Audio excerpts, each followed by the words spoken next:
Hello guys, welcome to our channel. इस channel को basically create किया गया है जेई की प्रिपरेशन के लिए।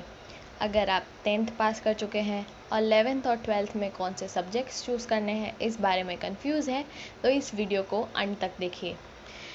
जेई की प्रिपरेशन में सबसे ज़्यादा इम्पॉर्टेंट होता है मैथ्स, फिज़िक्स एंड केमिस्ट्री। इन तीनों सब्जेक्ट के कॉम्बिनेशन का एग्ज़ाम होता है। जेई के एग्ज़ाम को 2 पार्ट्स में लिया जाता है, first mains and second advance.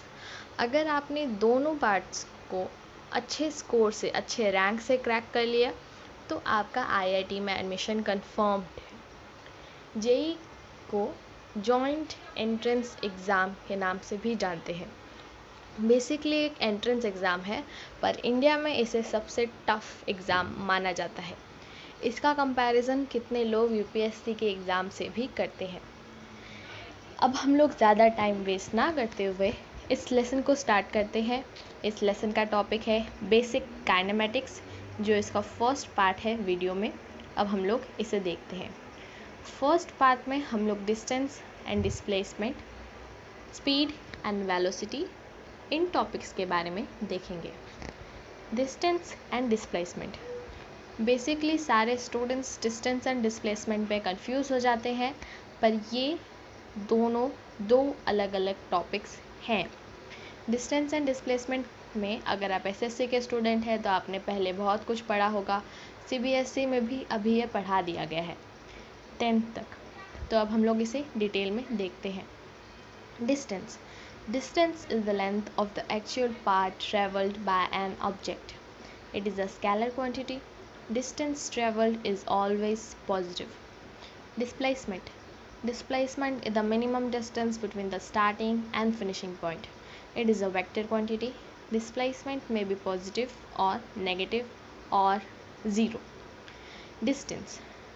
जब भी हम समझ लीजिए आपने एक स्टार्टिंग पॉइंट डिसाइड किया और एक एंडिंग पॉइंट डिसाइड किया, उसका जो एक्चुअल पाथ है, एक्चुअल मीटर है, उसी को हम लोग डिस्टेंस में देखते हैं। समझ लीजिए आपने 100 मीटर का डिस्टेंस ट्रेवल किया तो उसका डिस्टेंस भी हम 100 मीटर का ही देखेंगे। पर डिस्प्लेसमेंट मिनिमम डिस्टेंस माना जाता है। डिस्प्लेसमेंट में हम देखते हैं कि शॉर्टेस्ट पाथ कौन सा है, उसी को डिस्प्लेसमेंट में काउंट किया जाता है। डिस्प्लेसमेंट वेक्टर क्वांटिटी है। स्केलर और वेक्टर क्वांटिटी के बारे में हमने 9th और 10th में पढ़ा है।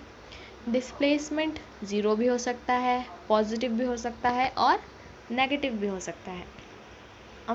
हम लोग एक डायग्राम देखते हैं डिस्प्लेसमेंट एंड डिस्टेंस के बारे में।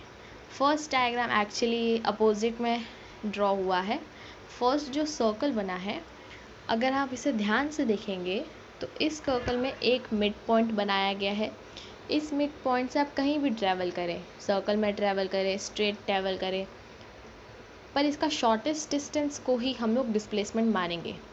पर सेकंड जो लाइन ड्रॉ की गई है, ये समझ लीजिए 100 मीटर की है या 10 मीटर की है, तो फर्स्ट स्टार्टिंग पॉइंट से एंडिंग पॉइंट तक ही हम इसे डिस्टेंस के रूप में जान सकते हैं, क्योंकि वही distance is the actual part and displacement is the minimum path. अब हम लोग अपने नेक्स्ट टॉपिक के बारे में देखते हैं, speed and velocity. Speed is the distance covered by a body per unit. It is a scalar quantity. Speed is always positive. Speed equals to distance upon time. Speed जो हम कितने speed में कितना डिस्टेंस कवर करते हैं, उसी का main topic होता है बेसिक काइनेमेटिक्स में। नॉर्मली सारे क्वेश्चंस इन्हीं टॉपिक्स पर डिपेंड करते हैं काइनेमेटिक्स में। वेलोसिटी भी इम्पॉर्टेंट है। The displacement that occurs in unit time is called velocity. It is a vector quantity. Velocity can be negative or positive. Velocity is equals to displacement upon time. Speed distance से related है and velocity displacement से related है। Speed का formula है speed equals to distance upon time and velocity का formula है displacement upon time. तो हमें मालूम पड़ गया स्पीड डिस्टेंस से रिलेटेड है, वेलोसिटी डिस्प्लेसमेंट से रिलेटेड है। नेक्स्ट वीडियो में हम इससे रिलेटेड बहुत सारे क्वेश्चंस को सॉल्व करेंगे और आगे के टॉपिक्स को भी देखेंगे। If you like this video, please hit the like button and subscribe our channel, and if you have any doubt, please share it in the comment. Okay, bye.